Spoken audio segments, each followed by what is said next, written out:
Our group's project is on fire and smoke detection. In our group, we have Ethan, Adam, Angel, and myself, Felix. Wildfires are bad. I'm sure I don't need to explain why. In order to mitigate the damage caused by wildfires, we want to find and stop them before they get out of control. For our project, we used machine learning to detect smoke and fire in images so that we can remotely detect fires. With over 20,000 images, we trained two convolutional neural networks, Yellow V11 and FastRCNN.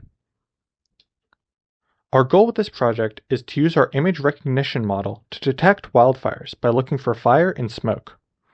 Across various vantage points, there will be Raspberry Pis with cameras that periodically take a picture and upload it to a server.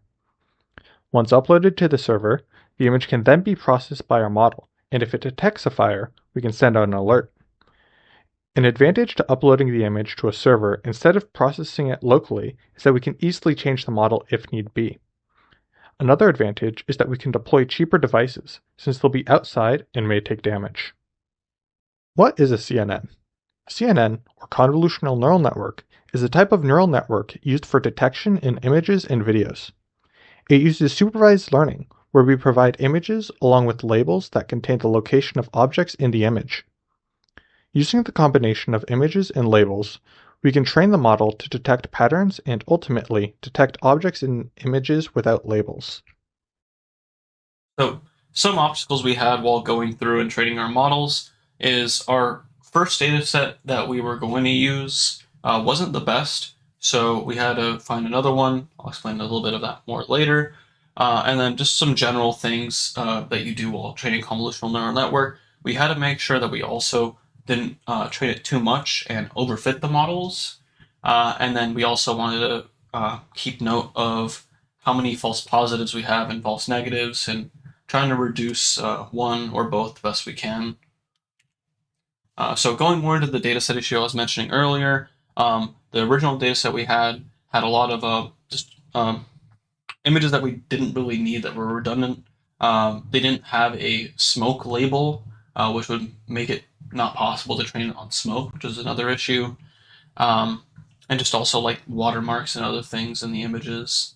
Um, so because of that, we had to find a newer, better data set, and that led us to using the dfire data set, which had much better labels. It used a simple YOLO format for the labels that would just get fed into the model no problem, with fire labels, smoke labels, fire and smoke together, and also none at all. So that means that we would have images that would contain fire but no smoke, smoke but no fire, both or neither. Overfitting is a common obstacle that neural networks face. It is when the neural network trains for too long on its dataset and only learns how to predict that specific data. Essentially, the model memorizes the dataset instead of learning from it. This renders it pretty much useless. An obstacle that we specifically had to face was related to false positives and false negatives. For us, a false positive is seeing a fire where there is no fire, and a false negative is missing the fire. In this context, which is more important to be rid of? We decided that it was important to avoid a boy who cried wolf type of situation where whoever is getting the notifications gets too many and loses interest. It is for this reason that we decided to focus on minimizing false positives. Hyperparameters are like the guidelines for how our model is trained. For example, freeze controls how many layers of the base model are frozen when transfer learning, and learning rate defines how fast the model is allowed to learn. Once we had a base model and dataset, training mainly consisted of dialing in hyperparameters in order to find the most effective values. To do this, we would change a parameter and then observe changes in the confusion matrix. A confusion matrix is essentially a table that allows us to evaluate the performance of our model. It compares the actual labels in the dataset with the predictions made by our model and then classifies them into the following categories: true positive, false negative, and true negative. As you can see here, the model has a high true positive rate for fire labels, but can also identify background objects as fire. The numbers in the boxes show how often each case occurred, and you'll notice that they add up to more than 100%, as there could be multiple labels per image. For example, this is an image containing a lot of smoke and fire.